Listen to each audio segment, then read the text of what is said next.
Hello नमस्कार, कैसे हैं आप सभी। एक रहस्य जो हमसे छुपाया गया। आपने द सीक्रेट मूवी देखी होगी, नहीं देखी हो तो अभी यूट्यूब पे देखना उसको। 1.5 घंटे की एक मूवी है, ज्यादा मत देखना।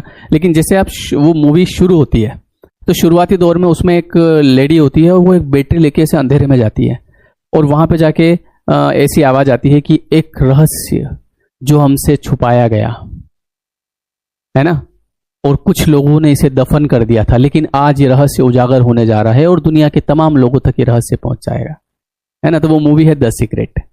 तो ऐसे ही कई रहस्य हैं जो हमको नहीं पता है। तो उनमें से एक रहस्य आज मैं आपको बताने वाला हूं, क्योंकि ये जो गलती है ये कई लोग करते हैं दुनिया में और इस वजह से परेशानी भी आती है ना। और वो रहस्य ये है कि मैंने किया, मैं पूरे परिवार की जिम्मेदारी मेरे ऊपर है, मैं सबके लिए अच्छा करता हूं, मेरे लिए कोई नहीं करता। तो जब तक आप मैं, मेरा, मैंने करते रहेंगे तब तक आपको ही करना पड़ेगा सब कुछ। और आप समझ सकते हैं कि आप कितना ही कर लेंगे, हमारे हाथ में कुछ नहीं है, लेकिन उसके हाथ में बहुत कुछ है। तो ये एक रहस्य है ना। और उस मूवी में ये तक बताया गया था कि ये रहस्य जो केवल 2% लोग दुनिया के जानते हैं और वो 2% लोग आज सक्सेसफुल है, आज उनके पास सब कुछ है, क्योंकि उनको रहस्य पता है कि वास्तव में करना क्या है, लॉजिक क्या है। और लॉजिक ये है कि भगवान ने मुझे इस लायक समझा। आज जैसे एक एग्जाम्पल है कि मान लो कि मेरे परिवार में 7 लोग 8 लोग है ना, जितने भी हैं। अब मान लीजिए कि मेरे पास में पैसा आ रहा है, मैं कुछ ला रहा हूं, मैं कुछ कर रहा हूं, है ना। अब यहां पे मैं ये सोच लूं कि यार पूरे घर की जिम्मेदारी मेरे ऊपर है, तो वास्तव में मेरे ऊपर जिम्मेदारी आ जाएगी, मुझे बहुत संघर्ष करना पड़ेगा। क्यों? क्योंकि मैं किस शब्द का यूज कर रहा हूं कि पूरे घर की जिम्मेदारी मेरे ऊपर, पूरे घर की जिम्मेदारी मेरे ऊपर। लेकिन मैं ये बोलता हूं कि सब कुछ ऊपर वाला कर रहा है ना। Thank you universe. Law of attraction में हम इसको सरेंडर बोलते हैं। लॉ ऑफ अट्रैक्शन में एक टॉपिक आता है जिसमें हम बोलते हैं कि आप सरेंडर कर दो। सरेंडर करने का मतलब क्या? सरेंडर करने का मतलब ये है कि कोई भी चीज अपने ऊपर मत लो कि मैंने ये किया, मेरा क्या होगा। सब भगवान की कृपा है, वो सब उन्होंने अगर पैदा किया है तो उनके किसी काम के लिए किया होगा, तो मुझे चिंता करने की जरूरत नहीं है। जब वो उनको उचित लगेगा वो सब कर देंगे, मुझे केवल मेरा काम करना है। इससे आपका जो तनाव है वो कई प्रतिशत कम हो जाएगा। और फिर आपका जब तनाव कम हो जाएगा तो आपका दिमाग चलने लगेगा, आप हाई वाइब्रेट करेंगे, फिर आपकी फ्रीक्वेंसी मैच होगी और फिर आप जो चाहेंगे वो आपकी तरफ आने लगेगा। मैं आपको मेरे घर की बात बताता हूँ। जैसे मेरी मम्मी की आदत है, शुरू से मैं जब से देख रहा हूँ, मतलब हम एक ऐसे घर में रहते थे जब छोटा था मैं, तो उस घर में ऐसा होता था कि जैसे मम्मी खाना बना रही है, हम खाना खा रहे हैं बैठे बैठे, तो वहां पे उधर से कुत्ते आते थे, इधर निकल जाते थे, उनको भगाना पड़ता था उठ उठ के बार बार। जगह ऐसी थी, मतलब है ना, ऐसी जगह हमको बाहर, मतलब वो जैसे आंगन टाइप होता था, तो एक खुला ही था, मतलब वो पूरा कच्चा घर था। तो मैं तब से उसकी एक बात सुनता हूँ कि वो किसी भी चीज को अपने ऊपर नहीं लेती है। मतलब कि बोले ये बालक आपका है, बोले नहीं ये तो भगवान का है। ये घर आपका है, अरे ये तो भगवान का है, हमारा क्या है। ये तो मैं छोटा था तब समझ नहीं पाया, मैंने कहा भगवान का है, भगवान का ये क्या लॉजिक है। मतलब आज मैं समझ पा रहा हूँ। और उसके बाद दूसरा घर भी बना, बड़ा घर भी बना, आज ये शहर में बड़ा घर भी है ना। और आज जैसे धीरे धीरे मैं वो चीजें देखता जा रहा हूं।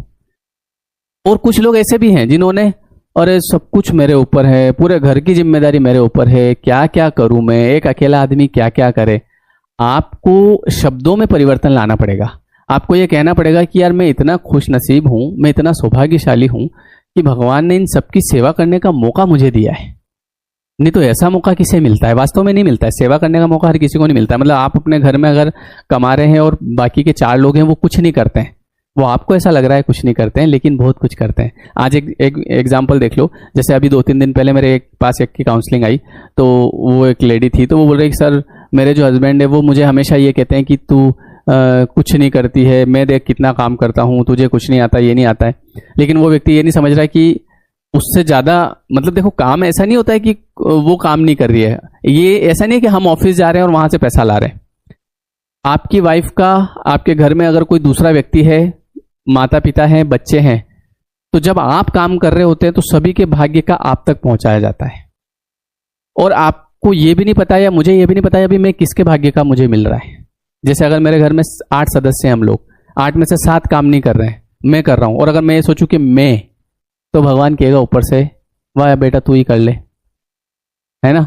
और मुझे पता है कि मैं कितना कर पाऊंगा, लेकिन जब मैं बोलता हूं कि सब भगवान करवा रहा है, मैं कुछ नहीं कर रहा हूं, मैं तो और बहुत भाग्यशाली हूं कि मुझे मौका मिला इस चीज का, ये सेवा करने का, तो वो चीज आपके चलती रहेगी, आपके पास अबंडेंस में आता रहेगा और आता रहेगा। क्यों? क्योंकि आपके शब्द वैसे हैं। वर्ड इज पावर, शब्दों में शक्ति होती है, बात वही होती है ना। जैसे मान लो कि जो है एक बार जैसे हम कहीं घूमने जा रहे थे, तो मेरी वाइफ तैयार हो रही थी, है ना।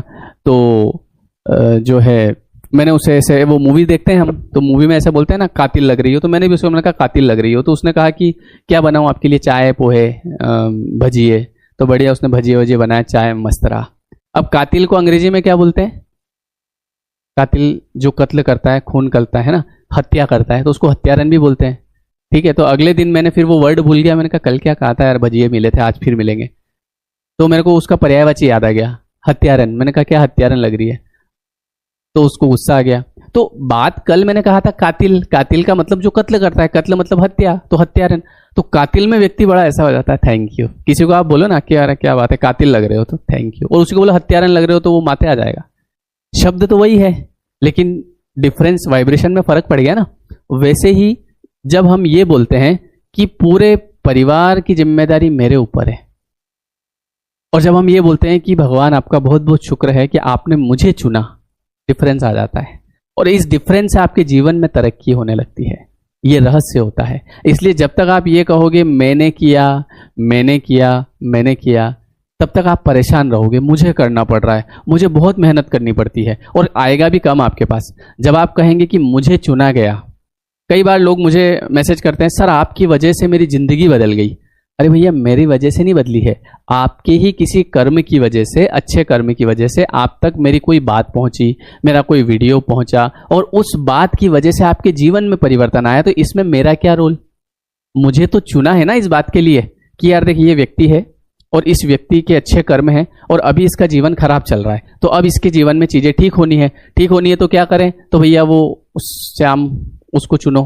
तो मुझे चुना गया, तो मैंने आपके जीवन में परिवर्तन नहीं किया, आपके जीवन में आपके ही किसी अच्छे कर्म ने परिवर्तन किया है। तो इसलिए जैसे ही मुझे कोई बोलता है सर आपकी वजह से मेरे जीवन में परिवर्तन हो गया, तो मैं उसको यही बात बोलता हूँ कि ये आपका ही कोई अच्छा कर्म है, मेरा कोई योगदान नहीं है, सब ऊपर वाले की कृपा है। तो आप, और इसी को मैंने क्या कहा, हम लॉ ऑफ अट्रैक्शन में बोलते हैं सरेंडर। तो इसलिए कभी भी कोई भी बात होती है तो आप कहो कि सब भगवान की कृपा है। कई लोग अपने घर के बाहर क्या लिखवाते हैं? माता पिता की कृपा। ये क्यों नहीं लिखवा देते मेरी कृपा, मैं वैसा कमा रहा हूं, मैंने बनवाया? ये क्यों लिखवाते माता पिता की कृपा? क्योंकि वो दूसरे के ऊपर डाल देते। जब जैसे हम हमारे ऊपर डालेंगे किसी भी चीज को कि मैंने किया, तो आपके पास कम आएगा। ये नियम है, ये रहस्य है, इस रहस्य को पकड़ो। इसलिए कभी भी ये नहीं बोलना कि मैं ये कर रहा हूं, मैं इसके लिए ये कर रहा हूं, मैं उसके लिए वो कर रहा हूं। आप कुछ नहीं कर रहे हैं, हम खुद के लिए भी नहीं कर सकते अभी। तो सबसे बड़ी बात तो ये है, सब कुछ ऊपर वाला करता है। ठीक है, कल मैं कोई वीडियो देख रहा था, तो उसमें एक भाई साहब बहुत बढ़िया बात बता रहे थे। बोले कि तन तंबूरा तार मन, है ना, अद्भुत है ये साज, हरि के कर से बज रहा हरि के है आवाज। मतलब कि ये जो तन है हमारा, ये तंबूरा है, मतलब खोखला है, कुछ नहीं है इसके अंदर, है ना। और तन तंबूरा तार मन, और हमारा जो मन है वो तार है। अब वो मन कैसी बात करता है, वैसे हमारा ये तंबूरा बजता है। मन ने कहा कि मुझे मेरे बच्चों को तैयार करना पड़ता है, पति के लिए खाना बनाना पड़ता है, ये करना पड़ता है, वो करना पड़ता है, क्या क्या करूं मैं। अब वैसा तार बज रहा है, वैसे आपके अंदर हलचल होगी। आपने कहा कि चलो यार भगवान ने मुझे ये सेवा दी, मुझे वो सेवा दी, मुझे वो सेवा दी, तो आपका मन भी अच्छा रहेगा, और आपके जीवन में और आने लगेगा। और क्या आने लगेगा? Abundance, prosperity. आप खुश होने लगेंगे, आपके पास पैसा आने लगेगा, आपके पास सुख आने लगेगा, समृद्धि आने लगेगी। वर्ड का फर्क होता है। इसलिए आज के बाद आपको क्या बोलना है? सब भगवान करा रहे हैं। अच्छा, ऐसा भी नहीं है कि आप कोई गलत कर्म करके आ जाओ और कह दो ये भगवान ने कराया। आपके अंदर एक आत्मा, मतलब आपके अंदर एक, ये समझ लो कि एक ऐसा सिस्टम लगा है कि जैसे आप कुछ गलत कर्म करने जाते हैं, वो आपको अलर्ट करता है, भैया देख लेना गलत है। लेकिन फिर भी अब आप सोचो ये तो भगवान करवा रहा है, ऐसा नहीं होता है। आपको पता है, लेकिन आपको एक और बात याद रखनी चाहिए कि मैं जो भी कर रहा हूं उसका रिटर्न मिलेगा। अगर कहीं लिखा हुआ है कि कर्म फल आज नहीं तो कल, तो इस बात को सुन के हमें सुख होना चाहिए, ना कि दुख, है ना। कब मिलेगा? मैं तो अच्छे कर्म कर रहा हूं, बस ऐसी बात है। ठीक है, तो इसलिए कभी भी ये नहीं कहना कि मैंने किया, मैं नहीं, मैं को त्याग दो, सरेंडर कर दो कि सब भगवान की कृपा है। जो भी है आपके पास उसके लिए भगवान का धन्यवाद करो, यूनिवर्स का धन्यवाद करो, है ना, तो आपके पास और आने लगेगा। और जब आप कंप्लेंट्स करेंगे मेरी जिंदगी नरक है, मेरी जिंदगी में कुछ अच्छा नहीं है, तो आप और ज्यादा उन चीजों को अट्रैक्ट करेंगे। यही होता है लॉ ऑफ अट्रैक्शन का नियम। ठीक है, चलिए, तो आई होप कि आपको ये बात समझ में आई होगी, है ना। मुझे लगा कि इस पे बात करनी चाहिए, क्योंकि कई लोग, मैंने कई लोगों को देखा जिनको बोलते हैं कि यार आपने बहुत बढ़िया घर बना लिया, तो वो बोलते हैं थैंक यू। अरे थैंक यू थोड़ी बोलना है, आपको बोलना है कि सब भगवान की कृपा है, अपना क्या है, ऐसे बोलना है। इससे देखो आपके जीवन में परिवर्तन आने लगेगा, आप करके देखना, आपको पता चलेगा। ठीक है, चलिए, सो थैंक यू एवरीवन। जो नए लोग हैं वो सब्सक्राइब करिएगा, लाइक करिएगा, कमेंट्स करिएगा। और हमारा 21 डेज का कोर्स चल रहा है, अभी 25 तारीख से शुरू हुआ है, आप ज्वाइन कर सकते हैं, डिस्क्रिप्शन में लिंक है। और जिसको किसी से मुझसे अगर बात करना है 1-on-1 सेशन, डिस्क्रिप्शन में लिंक है, आप बात भी कर सकते हैं। ठीक है, thank you everyone, thank you so much. मिलते हैं फिर नेक्स्ट क्लास में।